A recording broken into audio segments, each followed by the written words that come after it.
It's week 2 of Laundry Basket Quilt's Summer Mystery Quilt, and this time we're going to make 8 blocks. These blocks start out pretty similar to last week's block, but nothing is as it seems, right? That's what Aditya keeps saying. We need 6 colors, 2 dark, 2 medium, and 2 light. I've roughly separated my fabrics in light, medium, and dark, just to get a better look at what I'm working with. I can see I have a lot more light than I do medium, and I think I'm going to start there.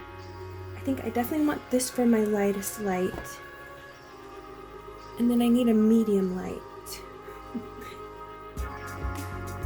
That's a little too close. I think I might use these jellyfish. Here's my first 2 colors. I want to work this bluish color in. Might not be in the cards this time.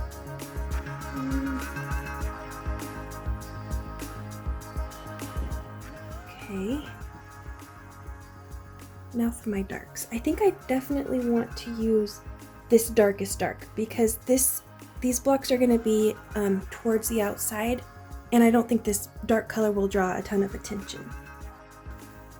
It's a big jump between this dark and this dark. I think I might want to bridge that gap a little better. This one might be fun though. Yeah, I think I'm gonna go with this. I like this green picking up this green. Okay, I'm gonna take a black and white photo of these fabrics to see how they're working without color distracting me.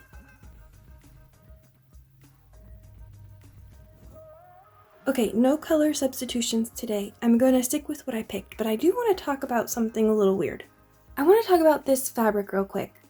I chose this fabric because it has that sort of pale blue aqua sort of color in the background, but it is mostly reading, at least to my eye, as like that shiny gold color, which is sort of a problem because that's not why I picked it. So I'm going to tell you something weird I do sometimes. This isn't possible with all fabrics, but sometimes, if everything works out, I will actually use the back of a fabric instead of the front of a fabric. So you can see it becomes a much paler color. You see more of aqua. You don't see any of that pretty metallic, but I think this might work better in my quilt than the front side. Let me know if that's weird. Let me know if you do that too. I can't be the only one, right? So if you see this fabric again, you're probably going to be seeing it from the wrong side.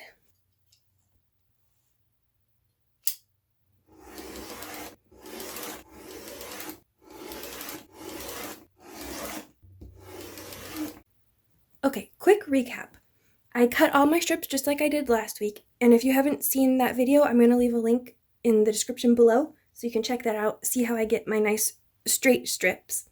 But this week I had 4 fat quarters, so I have 4 fabrics that are 2 strips by half the width of the fabric, and then I have these here that were cut from yardage, and they are 1 strip by the whole width of fabric. So I'm just going to take a minute to cut these 2 into 2 strips, and then I'm going to piece this panel exactly how I did last week.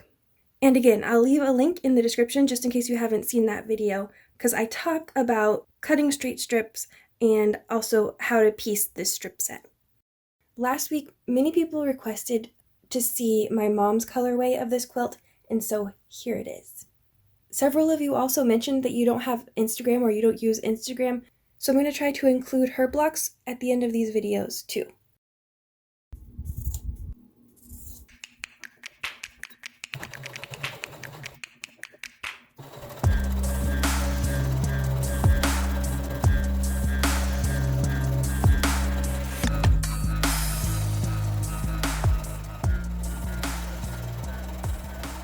My strip sets are pressed, but before I subcut, I realize I have a problem. I'm supposed to subcut these, and I need a total of, 16 pieces. And based on my strip, I have, it's about 20, I can only get 20 inches because I have such wide selvages right here. And so at the measurement that Edita has given us, I can only get 5 pieces out of each panel. So I can get a total of 10, but I need 16. And it's very clear in the instructions that she says to make just 2 panels. So some wires got crossed, I think, and I have to make an emergency extra set so that I can have enough pieces to move on.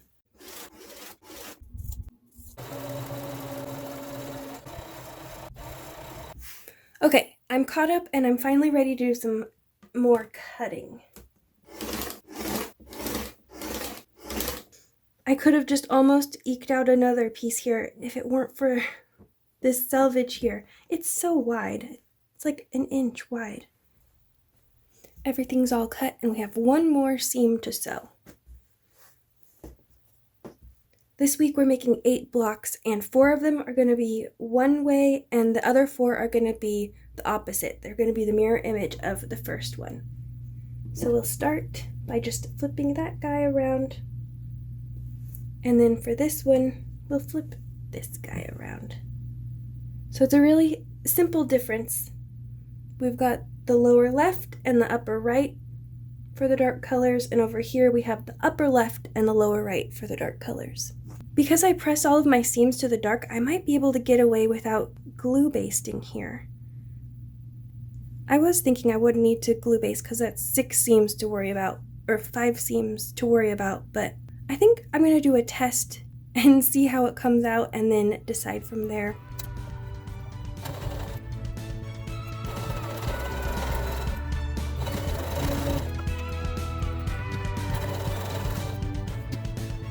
Yeah, I think I'm going to skip glue basting. That looks pretty good. That is close enough for me. I'm going to press all my seams open. I went ahead and finger pressed it open first, and now I'm going to use my iron to get a nice flat press. I finger press first because I am very impatient, and if I do not, I am going to burn myself. So it's really about self-preservation for me. And I think it feels faster, even if it isn't actually faster. I have 4 2A blocks and 4 2B blocks, and I ended up having to make 4 of those half width of fabric panels, and I ended up with this much left over.